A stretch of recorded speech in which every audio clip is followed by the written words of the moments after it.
देखिए, जब तक हम जिंदा हैं तो हम मसीह में हैं, ठीक है, वो हमारा ही लाभ है, ठीक है। और जब हम मर जाते हैं, ठीक है, तो वो हमारा ही लाभ है, इसमें किसी और का कहीं पे कोई लाभ नहीं है। जीना भी और मरना भी दोनों मसीह में क्या है, लाभ है मेरे लिए। इसीलिए वो बोलता है जीना मसीह है और मरना लाभ है मेरे लिए। मगर मैं क्या चाहता हूं कि मैं तुम्हारे लिए जीऊं। वचन नहीं बोल रहा ना आगे जब आप पढ़ते तो, मैं चाहता हूं कि जीऊं ताकि तुम्हारा विश्वास क्या हो, दृढ़ हो। आप पढ़ो, आप इसे क्या लिखा वहां पे, इसलिए मुझे इसका भरोसा है कि मैं जानता हूँ कि मैं जीवित होऊंगा, वरन तुम सबके साथ रहूंगा, जिससे तुम विश्वास में दृढ़ होते जाओ और उसमें आनंदित हो। करेक्ट। तो ये क्या है, ये दूसरे के लिए लाभ है। आपका जीवन किसी और के लिए लाभ है। इसीलिए पौलुस बोलता है कि मेरा जीना तुम्हारे लिए, मैं चाहता हूं कि जीऊं ताकि तुम्हें दृढ़ करूं और तुम आनंदित हो उससे। समझे? क्लियर है ना? नहीं क्लियर है तो हम इसको थोड़ा बाद में भी डिस्कस कर सकते हैं। हमारा जितना रहना दूसरों के लिए ज्यादा जरूरी है कि हम लोगों को यीशु मसीह के बारे में जरूरी वाला बात नहीं बोल रहा हूँ, लाभ वाला बात कर रहा हूँ। हम रहेंगे तभी तो कोई लाभ ले पाएगा उससे लाभ ले पाएगा, यीशु मसीह के बारे में हमसे नहीं। ऐसे मत जाइए, ऐसे जाओगे ना कोई गलत हो जाएगा। हमसे लाभ पहुंचना चाहिए, ये सोच मत रखिए ये लाभ होगा, ऐसे सोचिए। हमसे लाभ लेना सेल्फिशनेस में चला जाएगा। इससे ना आपके हमारे दिमाग में ये आएगा कि यार मैं उसके लिए कितना कुछ किया, मैं उसके लिए इतना कुछ किया, लेकिन वो देख लो ऐसे चलता है, ऐसे रहता है, ये सेंस आएगा। लेकिन जब आप ये बोलोगे कि मेरा जिंदा रहने से लाभ होगा, तो उससे आपको फर्क नहीं पड़ेगा। समझ लो, जब एक पेड़ उगता है, ठीक है, उगता है और फल देता है, और हम रास्ते से जाकर पत्थर मार के तोड़ लेते हैं, तो पेड़ क्या बोलता है, नालायक, मेरे पत्थर मार के तोड़ दिया मेरे फल को, ऐसे बोलता है वो? बोलता है क्या? नहीं बोलता। तो शांति से खड़ा रहता है, ऐसे खा लेता है। चार लोग और खाएंगे, खाने के लिए तो हुआ है। जब ये सेंस आएगा तब यीशु मसीह का ये बात, कौन सा बात आएगा सामने, कि तुमने सेठ में पाया है, सेठ में दो, ठीक है। हम सेठ में नहीं दे पाते हैं, क्यों? क्योंकि हमें सेठ में लगता है हमने पाया ही नहीं है। इसलिए हम लोगों को सिखाते भी यही हैं कि जब तक घुटने बैठ के प्रार्थना नहीं करोगे, जब तक 40 दिन का उपवास नहीं करोगे, तब तक तुमको क्या होगा, नहीं मिलने वाला। ये चीज हम क्यों सिखाते हैं? क्योंकि हमने वो चीज किया है। तो हमको ये लगता है कि परमेश्वर ऐसे ही काम करता है। ये ठीक ऐसा ही है जैसे कुछ पेड़ नहीं फलते हैं, तो जो उगाता है पेड़ को, वो क्या करता है, उसको खनता है, एक साइड से पूरा खन देता है, उसमें खाद डालता है, खाद डालने के बाद फल देता है, नहीं उगा। फिर क्या करता है, हम लोग इंसान लोग को बोल रहा हूँ, खीला लाएगा, जड़ के पास खीला ठोक देगा कि फलेगा बोलेगा। किया है क्या आप लोगों ने कभी? पपीता पेड़ के साथ ऐसा अक्सर होता है। पपीता पेड़ अगर नहीं फलता है ना, तो पहले साल खाद गोबर डालेंगे वहां पे, नहीं फलेगा ना तो दूसरे साल जस्ट तने के नीचे कीड़ा ठोक देंगे, नहीं फलेगा ना तो जूता टांग देंगे। इस तरीके से कई तरीके का क्या करते हैं, उपाय करते हैं। लेकिन जो पपीता फल जाता है तो बस तोड़ो और खाओ, यही एक रहता है। तो हम इंसान जो है क्या करते हैं, खीला ठोकवाते हैं। हमारे सोच में हम खीला ठोकवाते हैं। लेकिन अगर हम उस चीज को ऐसे लेके चले कि घुटने में आओगे तो परमेश्वर के साथ आपका सहभागिता और बढ़ेगा।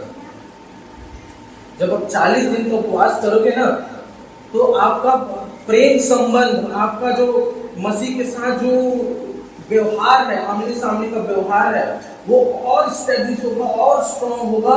और आप क्या करोगे, आपका जो एक्सेस करने का जो ताकत है ना, जो जीजू बोल रहे थे कि आपको दे दिया गया है, आपको कब पता चलेगा दे दिया गया है?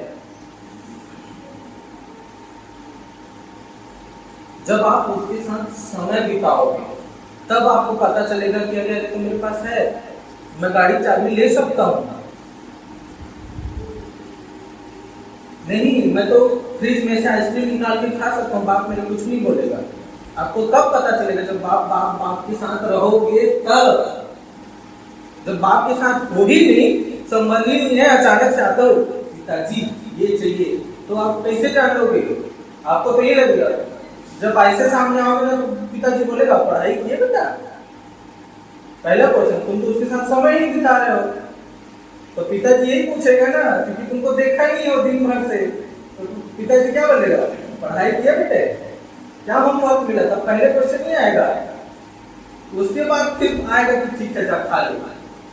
तो हमको क्या लगता है, हमारा संबंध वैसा है, अचानक से गए बोलता है। तो जब आप 40 दिन का फास्ट करते हो, जब आप 15 दिन का फास्ट करते हो, जब आप 1 दिन का फास्ट करते हो, जब आप वचन पढ़ते हो, जब आप क्या बोलते हो, प्रार्थना में बैठते हो, घुटने मारते हो, इससे आपको आपका एक्सेस परमेश्वर के साथ में एकदम सॉलिड हो जाता है, एकदम सॉलिड, घनिष्ठ, एकदम ऐसा चिपक गया सवाल। ये आपकी ओर से इनिशिएशन है, बैठना करना है ना, जो बोले ना बांस लेके आओ और बातों खींच के खा लेना। तो ये खचाक करने की जगह ना आप डायरेक्टली ऐसे तोड़ने का वो कर सकते हो ना, लेकिन उसके लिए पेड़ में चढ़ना आना चाहिए, तभी तो चढ़ के ऐसे खिचुक करके तोड़ खाओगे भैया। जिसको नहीं आता उसके लिए बात है, लेकिन इतना नॉलेज रखना चाहिए कि हमारा एक्सेस डायरेक्ट है। ठीक है, चलिए उसी यही चीज को मैं मतलब आज बेसिकली बहुत सारी चीजें हैं, बट यही चीज मैं समझाने के लिए आज खड़ा हुआ था। मेरे साथ निकालिए पहला क्या बोलते हैं, अरे यार नहीं, पहला निकालिए आप यूहन्ना उसका 4था अध्याय, पहला यूहन्ना उसका 4था अध्याय आप निकाल लीजिए।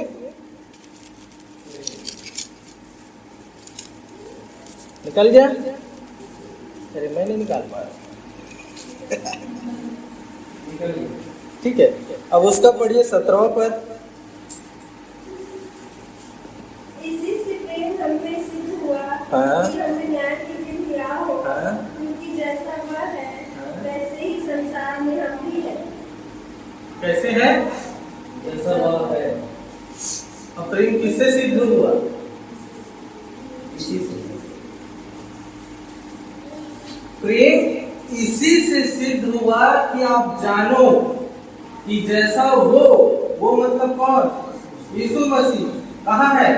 वहां है, वैसी कहाँ हो आप? यहाँ मैं बोल दिया, बोलो ना भैया, यहाँ हो इस संसार में, जैसे वो इस समय पर्टिकुलर इस समय में मैं प्रचार कर रहा हूँ, परमेश्वर के सामने वो वैसे ही बैठा हुआ है, खड़ा है, मेरे नहीं मालूम, बाइबल कहती है कि बैठा हुआ है। ठीक है, तो जैसे वो वहां है परमेश्वर के सामने, वैसी ही आप क्या हो? यहाँ हो इस संसार में। ठीक है, ये मैं नहीं बोल रहा हूँ भाई, वचन बोल रहा है कि जैसा वो वहां है वैसी आप यहाँ हो। इसका क्या बोलेंगे, ज्ञान, इसका जो समझ है आपको कब प्राप्त होगा? बोलने में बहुत आसान है ये कि जैसे वो वहां है वैसे मैं यहाँ हूं, एकदम इजी है। As he is, so I am in this world। इसका मतलब छोड़िए, इसको कैसे समझेंगे आप? कि as he is so I am in this world, जैसा वो वहाँ वैसे मैं इस संसार में। चलिए ठीक है, आपका थोड़ा सा मैं ध्यान केंद्रित करूंगा। मतलब मैं थोड़ा सा पॉलिश करने की कोशिश करूंगा ताकि आप समझ सकें। ठीक है, मैं थोड़ा सा पॉलिश करने की कोशिश करूंगा ताकि आप समझ सके। फिर इसी चीज को हम आगे भी समझते जाएंगे अपने अगले सेशन, मतलब अगले जब मैसेज में आऊँगा तो इसी चीज में मैं फिर से बात करूंगा। ठीक है, तो आज के लिए जो आज के पॉलिश के लिए है वो है, निकाल लीजिए इब्रानियों की पत्री 10वां अध्याय, उसका 11 से पढ़िए। पढ़वा तो मैं पूरा चैप्टर सकता हूँ, लेकिन 11 से पढ़िए। हर एक याजक तो खड़े होकर हाँ प्रतिदिन सेवा करता है, हाँ और एक ही प्रकार के बलिदान को जो पापों को भी को कभी भी दूर नहीं कर सकते बार-बार चढ़ाता है। परंतु यह व्यक्ति को पापों के बदले एक ही बलिदान सर्वदा के लिए चढ़ाकर परमेश्वर के दाहिने जा बैठा। बस ठीक है, तो यहाँ पे क्या लिखा है? जो यीशु मसीह ने किया, पुराने नियम और नए नियम की सारी चीजों को यहाँ पे 2 वर्ष में समराइज किया गया है। पुराने नियम में क्या था कि अपने पाप का, परमेश्वर ने जो व्यवस्था दी उसमें ये था कि अपने पाप के लिए आपको वर्ष में प्रति वर्ष आपको बलिदान चढ़ाना है। और याजक क्या करता था? याजक उस बलिदान का को चढ़ाता था और वो उस लहू के द्वारा आप उस व्यक्ति की क्या होती थी? पाप क्षमा होती थी कुछ समय के लिए, क्षमा होती थी कुछ समय के लिए। या उस निर्दोष मेमने क्या, निर्दोष जानवर का जो लहू है वो आपके पाप को कवर कर लेता था कुछ समय के लिए। लेकिन जब आप उसके बाद का वचन पढ़ते हो तो वहां पे लिखा है, परंतु यह व्यक्ति तो पापों के बदले एक ही बलिदान सर्वदा के लिए चढ़ा के परमेश्वर के दाहिने जाके बैठ गया। ठीक है, जब यीशु मसीह ने बलिदान दिया अपना, उसके बाद फिर पापों के छुटकारा के लिए और कुछ भी नहीं बचा करने के लिए, खत्म। यीशु मसीह ने क्या किया? पूरा ऐसे ऊपर से लेके पूरा ऊपर से नीचे तक फाड़ दिया पर्दे को, ताकि क्या हो? महापवित्र स्थान पवित्र स्थान से क्या हो जाए? जुड़ जाए। और पवित्र स्थान किससे जुड़ा हुआ था?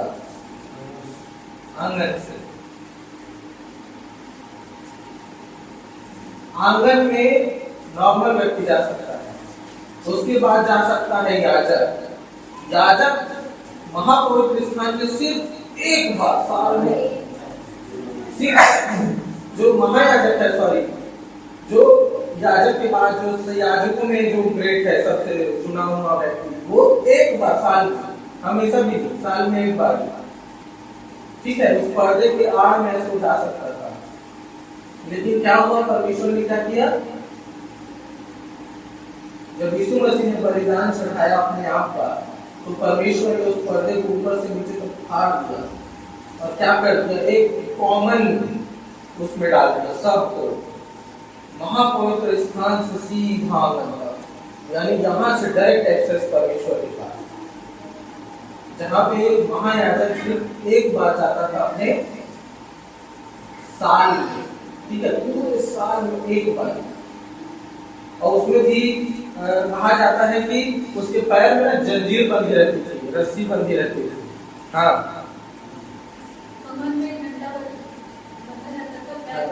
यानी वेल अवेयर है सब लोग, है ना, कि जब वो अंदर जाता था ना तो उसको बांध के भेजा जाता था, जाओ अंदर, अगर कुछ भी गड़बड़ हुआ ना तो फिर खींचना पड़ता था, आ जाता बाहर आ जाता। यानी उस महायाजक की भी सिक्योरिटी नहीं थी कि वो जिंदा निकलने वाला है बाहर।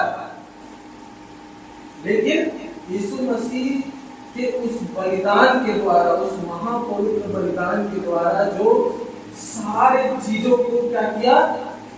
अपने अंदर, हमारे पूरे संसार के सारे पाप साफ बीमारियों को अपने अंदर से क्या कर दिया, समाहित कर दिया। समाहित करने के बाद फिर क्या किया, परमेश्वर ने उस पर्दे को फाड़ डाला ताकि डायरेक्ट एक्सेस, जब हम घुटनों में बैठते हैं बोलते हैं हे अब्बा, चाहे माँ बाप को बोलते हैं ये दे दे, नहीं मांगना होता है हम बोलते हैं प्रभु आप बस आ जाओ, आप पास बैठेंगे यार साथ में। मेरे साथ होता है मैं यही बोल रहा हूँ प्रभु आप आओ ना, बहुत मांगता हूँ मैं, ऐसे रहता हूँ मैं विकट मांगता हूँ, जब मैं प्रेयर में बैठता हूँ ना तो मेरे दिमाग में ये चलता है आओ ना, बस बैठो मेरे साथ में, यही चलता है मेरे दिमाग में कि आओ। बैठते हैं जैसे दोस्तों के साथ बैठते हैं मजा आता है नहीं, फिर कुछ भी बात चलते रहता है, ये ऐसे हुआ वो ऐसे हुआ, अरे वो आदमी देखा क्या वैसे, है ना। अगर नॉर्मल ऐसे बात करोगे तो कोई दूसरा व्यक्ति सुन लेगा जिसके बारे में हम बात कर रहे हो तो क्या बनेगा, चुगली कर रहा है।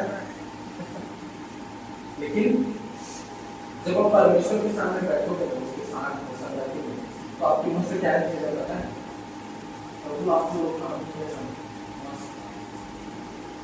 तो आप आए ना तो बहुत अच्छा लग रहा है, बैठो आप ये बोले। जब आप उनकी संगति में आओगे तो आपको ये लगेगा कि देखो मत जाओ। जब आपका दिमाग डिस्ट्रैक्ट होने लगेगा तो अपने आप को गुस्सा आएगा, डिस्ट्रैक्ट होकर ऐसे लगेगा कि तो आदमी होगा तो दूसरे को 2-3 गुस्सा मार देगा।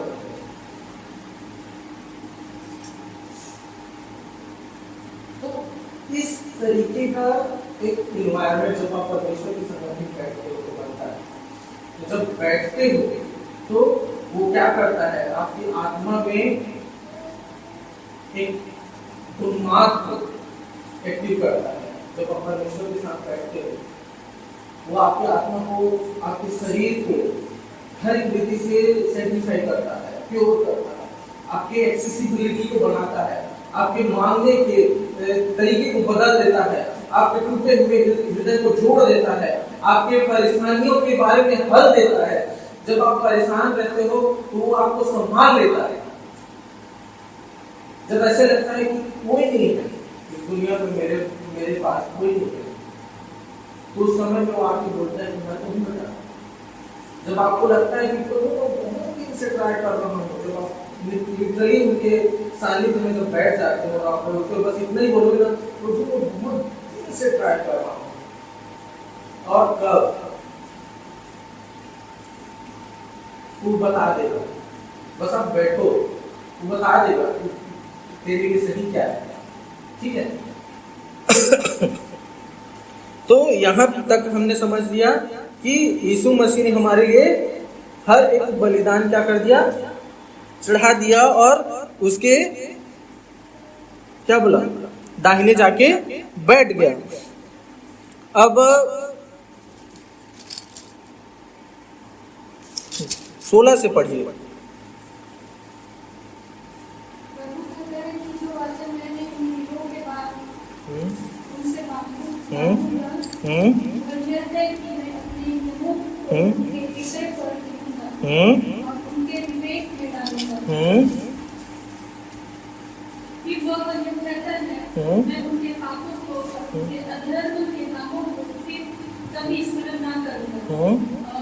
जब उनकी क्षमा हो गई है तो फिर पाप का बलिदान नहीं करना। बस तो यहाँ पे क्या बोल रहे हो,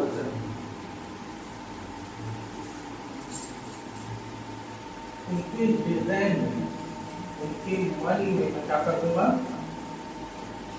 लिख दूंगा। जब आप परेशान होते हो तो आपके हृदय में क्या आता है, सबसे पहले क्या आता है,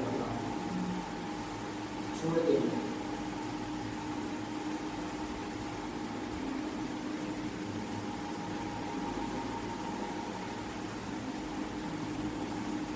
छोड़ दिया,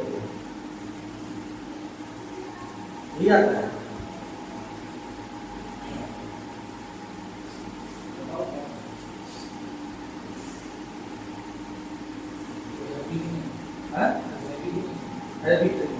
और क्या आता है,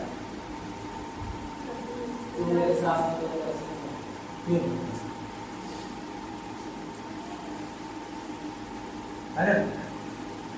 ये पहला क्वेश्चन। उसके बाद तो कुछ आंसर याद है किसी को? छोड़ दिया होगा कि संसार ज्ञान करने के साथ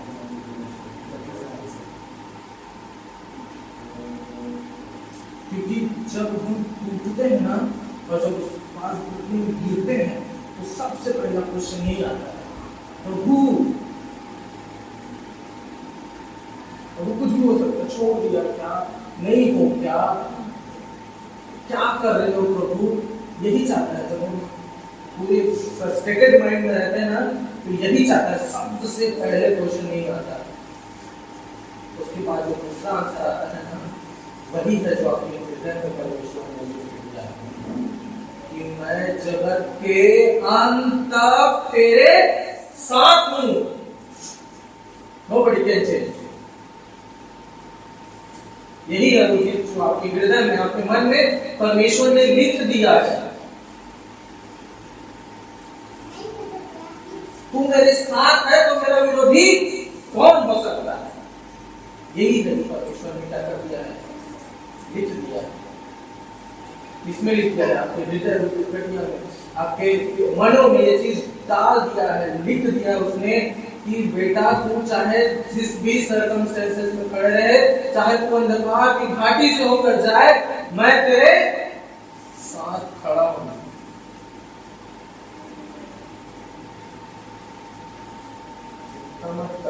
मैं तेरे साथ खड़ा हूं। ठीक है, यहाँ पे वचन कहता है, ये चीज समझने की जरूरत है। जब आपका हृदय बार बार ये बोलता है, पवित्र आत्मा आपको कभी भी आपके गलतियों के लिए आपको अक्यूज नहीं करता। ये बात हमेशा याद रखिएगा। अगर आप किसी के प्रति कोई गलती करते हो तो पवित्र आत्मा आपको कभी नहीं बोलेगा कि ये गलती किया है, गलती किया है, गलती किया है, ये कभी नहीं बोलेगा। वो ये बोलेगा कि बेटा जाओ उससे बात कर, बेटा इस गलती को सुधार ले, ये बोलेगा। वो ये कभी नहीं बोलेगा कि तू ये गलती किया है। हमेशा बी अवेयर, हमेशा याद रखना। अगर ये दिमाग में आ रहा है कि तू तो ये गलती किया है, अब कैसे मुंह दिखाएगा परमेश्वर को, कैसे प्रार्थना करेगा, ये आता है कि अरे तू मसीही हो कि तू ऐसा गलती किया, तो ये याद रखना कि ये आपके थॉट्स नहीं है, कोई और है जो ऊपर से डाल रहा है। जब ये समझ जाओ तो जब आप ये पकड़ लोगे ना, ये समझाने के लिए सबसे अच्छा उदाहरण है, क्या है? यीशु मसीह की परीक्षा।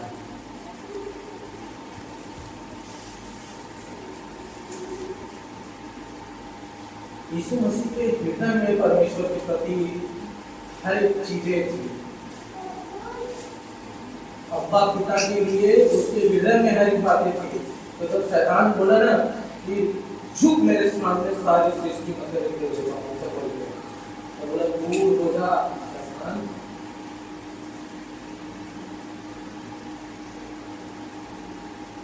ठीक स्टेटमेंट, यही स्टेटमेंट है।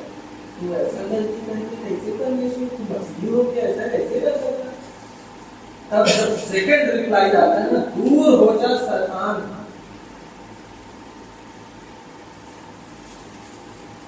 समझ रहे हैं?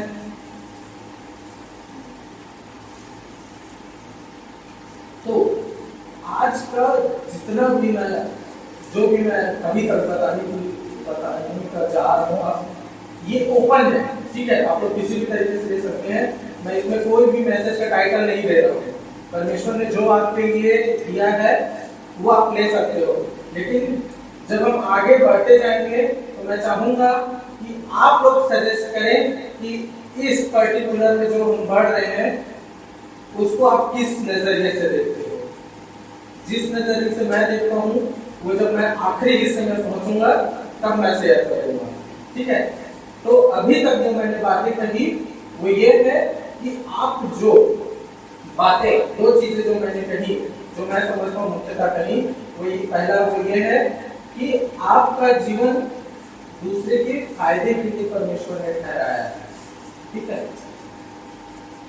तो आप जियो जैसे जीना है, मगर ये दिमाग में रखना कि आपके जीने से, सिर्फ जीने से परमेश्वर कईयों का लाइफ बदल सकता है। ठीक है, सिर्फ मसीह में जीने से परमेश्वर कईयों का लाइफ बदल सकता है, कईयों को इंस्पायर कर सकता है, कईयों को दृढ़ कर सकता है, कईयों के लाइफ में अपने होने का एहसास दे सकता है। और दूसरा चीज इसमें तो किसी करेंगे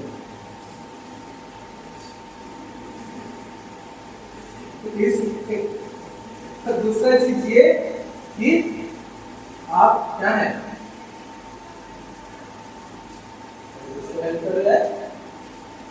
जैसा वह है वैसा मैं हूँ, जैसा वो है वैसी आप इस संसार में है। ये पूरा एक्सप्लेन नहीं हुआ है अभी, हम अधूरे में, बट मेरे पास समय नहीं है, आज हम यही कर खत्म करते हैं। परमेश्वर आप लोग को आशीषित करे। जैसा वो है वैसे ही हम यहाँ हैं। तो उसमें हमने जो चीज सीखी वो ये है कि हम कैसे हैं, जैसा मसीह है, जिसमें कोई पाप नहीं, जिसमें कोई गुनाह नहीं, वो हर एक व्यक्ति से क्या है, पाक है, पवित्र है।